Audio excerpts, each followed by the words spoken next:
Starting tonight, the state capitol, another bill passes through committee dealing with transgender kids. The bill's sponsor says this will protect teachers who don't want to call students by their preferred pronouns for religious reasons.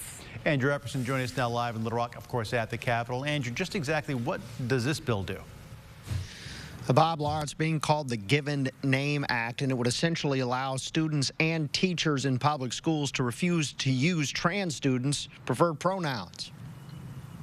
We cannot single out trans students for their identities. Ethan Avanzino's testifying in committee against the Given Name Act. We need to protect these individuals. They exist here in Arkansas, and they exist in every corner of this world, whether you like it or not.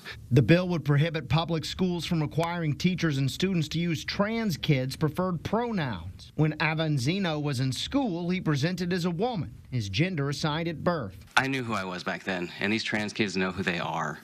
And when we are saying we're not going to respect your name or your pronouns, that is a detriment to those kids. That the Bible teaches us not to participate in that.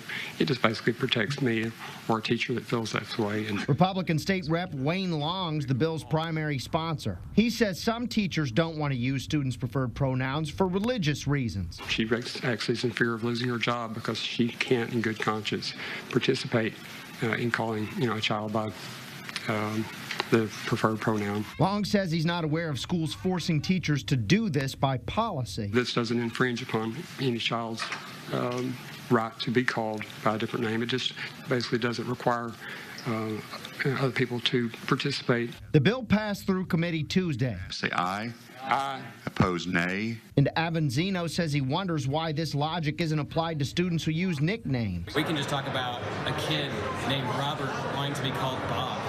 And if someone wants to use their religious liberty and say, well, it says Robert on your birth certificate, I'm going to call you Robert. Avanzino says he thinks this legislature is targeting trans people. This just the latest example. The influx of anti-trans bills is not going to prevent transgender people from being in Arkansas. The bill still got a way to go before becoming law, so it'll continue along the legislative process. Live in Little Rock, Andrew Epperson, back to you.